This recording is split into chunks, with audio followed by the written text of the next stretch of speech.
15 mars, 23% des Français seulement suivaient toutes les consignes sanitaires données dans le cadre de la pandémie liée au Covid-19, d'après une enquête que nous avons menée auprès de plus de 5000 personnes. Aujourd'hui, ce chiffre est à peine de 37%. Comment expliquer alors que certains d'entre nous ne respectent pas ces consignes à la lettre, alors qu'elles sont là pour nous protéger? Selon l'endocrinologue Rich, notre incapacité à donner la priorité à l'avenir pourrait éclairer cette situation. En effet, plus la maladie nous semble abstraite, éloignée de notre quotidien, moins nous nous protégeons.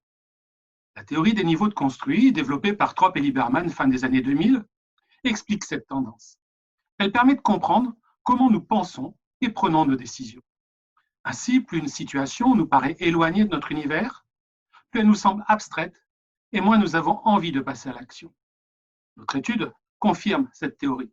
Plus le Covid-19 nous semble lointain, par exemple parce qu'aucun membre de notre entourage n'a été touché, que les malades sont l'un de nous, ou que l'hypothèse de le contracter semble faible, moins nous avons l'intention d'appliquer les directives comportementales. 3 groupes de Français émergent en fonction de l'évolution de cette distance perçue entre le 15 mars et aujourd'hui. Groupe 1, les 37% dont la distance psychologique a diminué. Ces individus, qui ne sont pas à risque, n'avaient pas peur de la maladie le 15 mars et respectaient moins les règles d'hygiène et de distanciation. Tel n'est plus le cas aujourd'hui. En effet, certains ont eu des symptômes de la maladie. Le Covid-19 est devenu plus concret et plus grave pour eux. Ils évitent les contacts, deviennent les plus stressés et anxieux.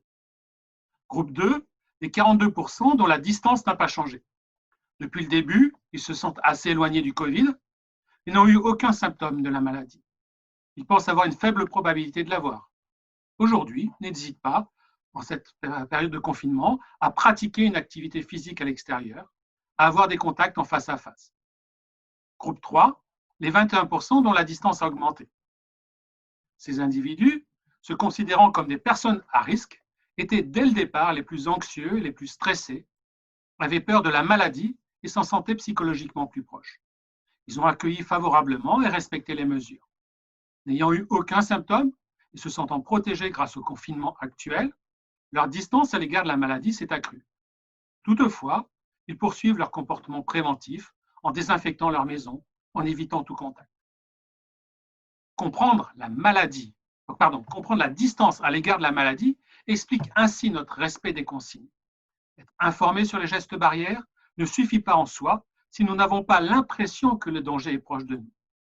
Pour pousser donc les personnes à l'action et à respecter les consignes, il faut que la maladie devienne concrète et qu'elle soit perçue comme présente dans leur environnement immédiat.